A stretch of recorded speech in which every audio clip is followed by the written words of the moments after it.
Друзі, щоб ви розуміли, яка кількість людей на Говерлі. Ну, дуже багато. Просто.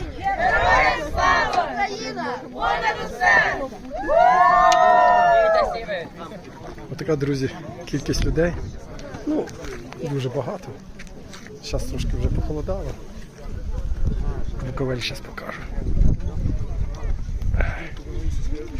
Зараз покажу Буковель.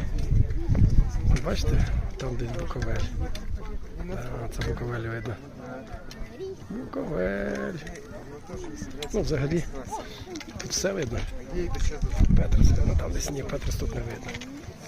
Коротше, на Говерлі загубитися складно, тут дуже багато людей. Чорногорських ребят. Це сама вершина. Ну, бачите, тут базарчики, бізнес є. Люди приносять речі. Ладно, всім добра.